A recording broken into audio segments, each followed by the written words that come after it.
السلام علیکم ورحمۃ اللہ وبرکاتہ۔ المرأۃ الصالحہ میرج کنسلٹنٹ رشتوں کے پروگرام میں آپ سے مخاطب ہوں۔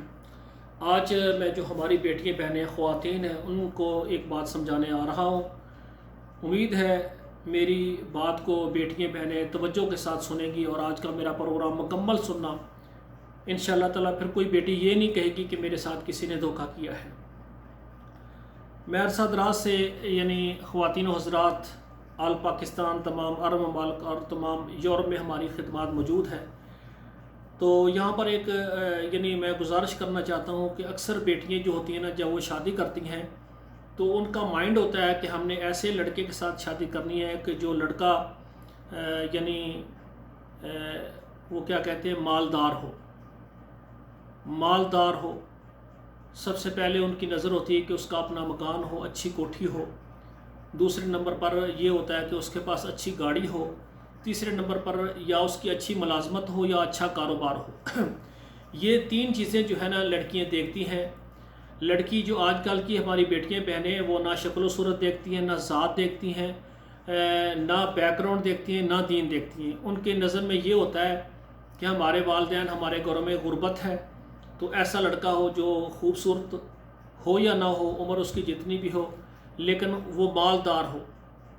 یقین کریں کہ آج بھی مجھے ایک بیٹی نے رابطہ کیا ہے پاکستان لاہور سے، کہتی ہیں کہ ہماری بہن کے لیے رشتہ چاہیے۔ لڑکی کی عمر تقریباً 30 سال سے کم ہے، تو وہ کہتے ہیں لڑکا چاہے 40 سال کا ہو جائے لیکن ہینڈسم ہو، ٹھیک ہے نا، کماتا ہو، ٹھیک ٹھاک کماتا ہو۔ اس سے پہلے بھی پاکستان کے ایک شہر سے ایک بیٹی نے رابطہ کیا ہے، تو اس نے کہا ہے کہ میرے لیے اچھا رشتہ چاہیے، لڑکی کی عمر جو ہے وہ 25-30 کے قریب کر لیں، اور وہ کہتی ہے لڑکا چاہے 40 سال کا ہو، 50 سال کا ہو، لیکن وہ سمجھدار ہو اور ساتھ دینے والا ہو، مالدار ہو، جو میرا مکمل خیال رکھے۔ تو یہ جو سہولیات کو سامنے رکھ کر، مال و دولت اور کار اور گاڑی اور بنگلے کو سامنے رکھ کر، مال و دولت کو سامنے، کاروبار کو سامنے رکھ کے یہ رشتے ہوتے ہیں، تو اس میں اکثر دھوکہ ہوتا ہے۔ جب ایک عورت ایک مرد سے بات کرتی ہے اور ان کے درمیان رشتے کی بات ہوتی ہے، تو وہ لڑکی سب سے پہلے پوچھتی ہے آپ کی ماہوار آمدن کتنی ہے۔ اگر وہ بندہ 20-30 سے 50 ہزار تک ماہوار کماتا ہے تو وہ کہتا ہے جی 4-5 لاکھ روپے ماہوار آمدن ہے، اس سے بھی زیادہ ہو جاتی ہے۔ تو لڑکی یہ بات سنتے ہی پریس ہو جاتی ہے کہ یہ بندہ مالدار ہے، میرے ابو جان تو وہ 50 ہزار ماہوار کماتے ہیں اور ہمارا گزارا ہی نہیں ہوتا، اور یہ کنوارا لڑکا ہے، تو یہ اگر 3-4 لاکھ یا 5 لاکھ ماہوار کماتا ہے تو یہ تو بہت زیادہ مضبوط ہے۔ اور پھر اس کے ذہن میں یہ آ جاتا ہے کہ ہمارا، اگر میں سے شادی کروں گی، ہم 2 ہوں گے، ہمارا مہینے کا زیادہ سے زیادہ 1 لاکھ روپے خرچہ ہوگا، تو یہ تو اتنی اس کی آمدن ہے۔ وہ لڑکی پریس ہو جاتی ہے صرف یہ آمدن سنتے ہوئے۔ اس کے بعد اس سے کرتی گھر، وہ کہتا ہے جی ہاں الحمدللہ ہمارے 2-3-4 گھر ہیں، ایک گھر جو ہے اس میں ہم رہتے ہیں، سب والدین ہیں، اور میرے لیے ایک اور الگ گھر ہے، میں نے وہاں پر شادی کر کے شفٹ ہو جانا ہے۔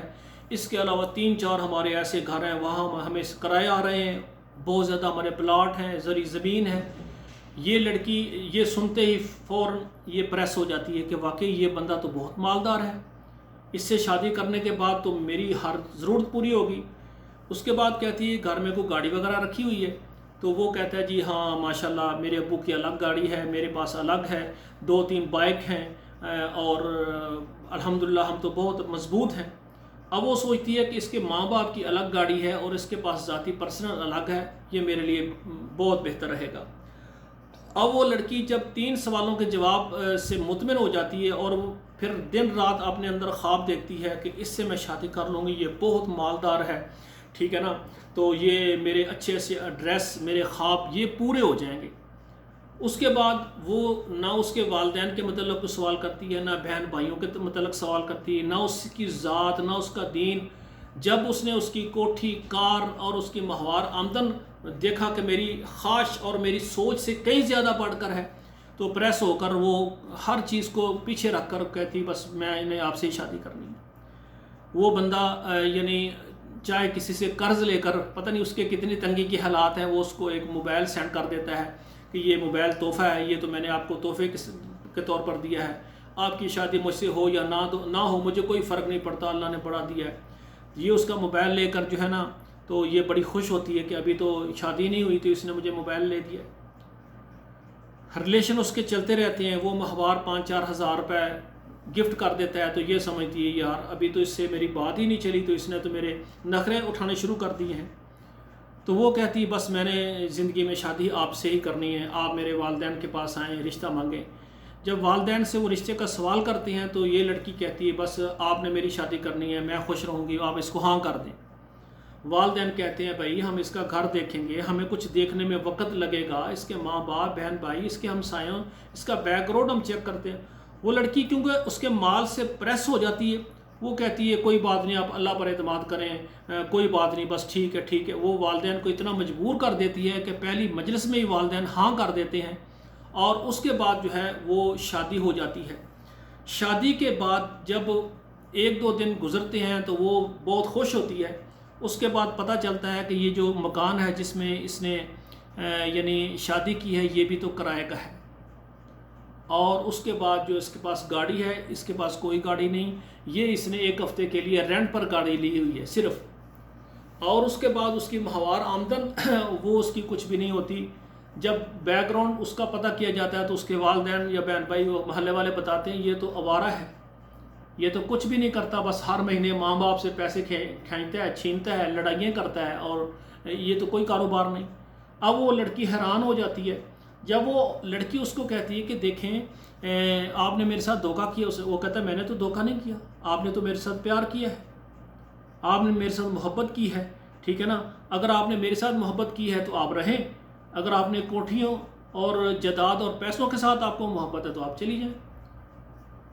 اب دیکھیں وہ سوچتی ہے اب میں اپنے ماں باپ کو کیا بتاؤں گی میرے ماں باپ کیا کہیں گے کہ پہلے آپ نے ضد کی ہے اور اب ہم کیا کریں۔ تو وہ یعنی پیچھے ماں باپ کی باتوں سے اور رشتہ داروں کی باتوں سے بھی پریشان ہوتی ہے، اور آگے اس کا مستقبل نہیں ہوتا۔ وہ 6 مہینے سال گزارا کرتی ہے، 1-2 بچے ہو جاتے ہیں، آخر کار پھر اس کو بیک گیئر لگانا پڑتا ہے، اس سے طلاق لے کر اپنے گھر بیٹھ جاتی ہے۔ اب ماں باپ کے لیے کتنا مسئلہ ہوا ہے۔ تو میں آج بیٹیوں اور بہنوں سے میں یہ نصیحت کروں گا کہ اللہ تعالیٰ سب ہماری بیٹیوں بہنوں کے نصیب اچھے کرے۔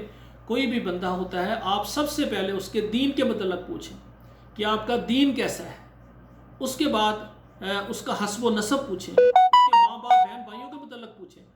یہ سب پوچھنے کے بعد جو ہے نا، یہ سب پوچھنے کے بعد پھر آپ کے والدین جو ہے وہ سارا معاملہ کریں۔ آپ 1-2 مہینے ایک دوسرے کو دیکھیں، ہاں نہ کریں۔ آپ کو یعنی سب سے پہلے دین، پھر نسب ہوتا ہے، اس کے بعد جتنی چیزیں ہیں وہ بعد میں مل جائیں۔ اگر اس طرح سے خواتین خیال رکھیں گی تو ان کے گھر نہیں ٹوٹیں گے۔